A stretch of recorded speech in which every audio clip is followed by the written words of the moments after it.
What's going on, guys? Chadwick.CRC back with you here on the channel. And it's been a while since I have done a video strictly about the Heliorc flight controller. Mainly because I got on the whole iNav tangent and everything like that. And I was pretty happy with everything was flying, and I just wanted to start dabbling back into planes a little bit while the spring is getting here. So I hopped back on updated Butterflight last week to 3.5, and I think the next day they released a 3.51.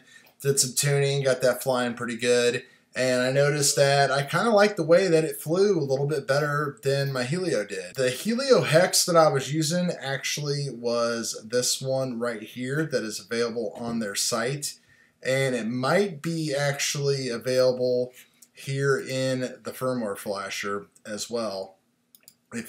All of these releases are labeled stable, it should be this one right here.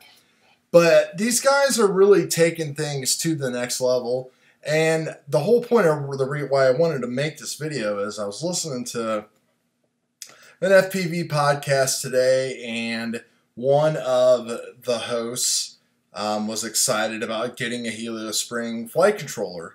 And another host said that he had not had a good experience with it, and that basically just turned the other guy completely off.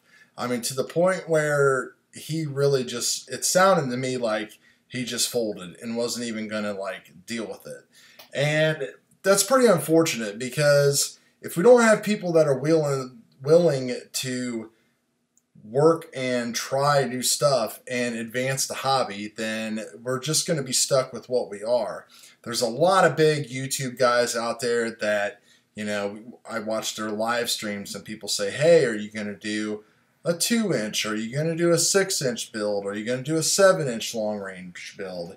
And you hear excuse after excuse after excuse, and the reason is they're not comfortable with it, and A, it's not going to pay the bills, because 100% of these people are making their money off of, you know, your 5-inch racing freestyle quad and things that 90% of the people out there are going to go ahead and try, because 90% of the viewers are out there telling them Betaflight, Betaflight, Betaflight. And, you know, Butterflight's been out for how long now? A couple months, and there's still questions on the Facebook page about, should I flash Butterflight? Should I try it? I mean, do you really need permission to try something that you own?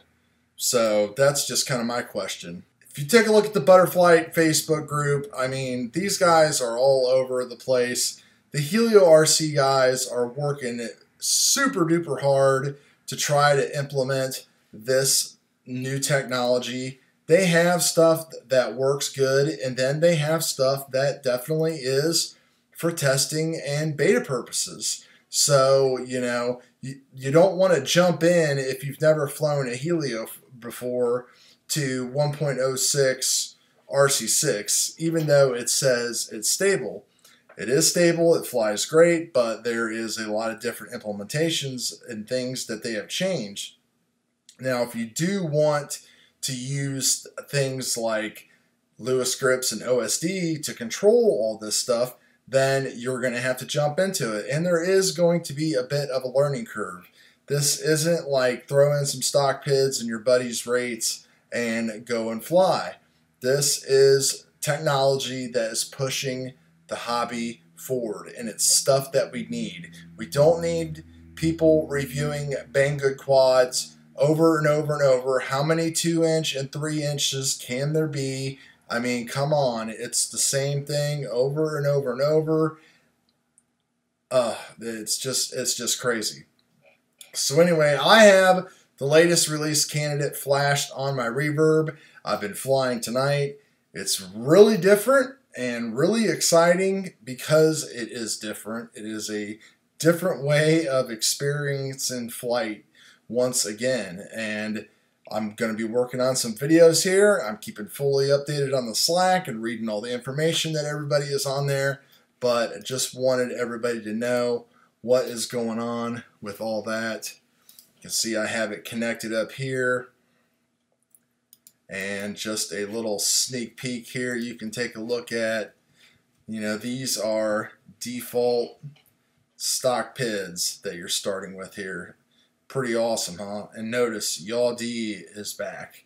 And this is like total big time flight changer right here. But the best part about this is you can change all this stuff, even those Q and W filters and your low pass filters, all that stuff in the OSD, everything in there.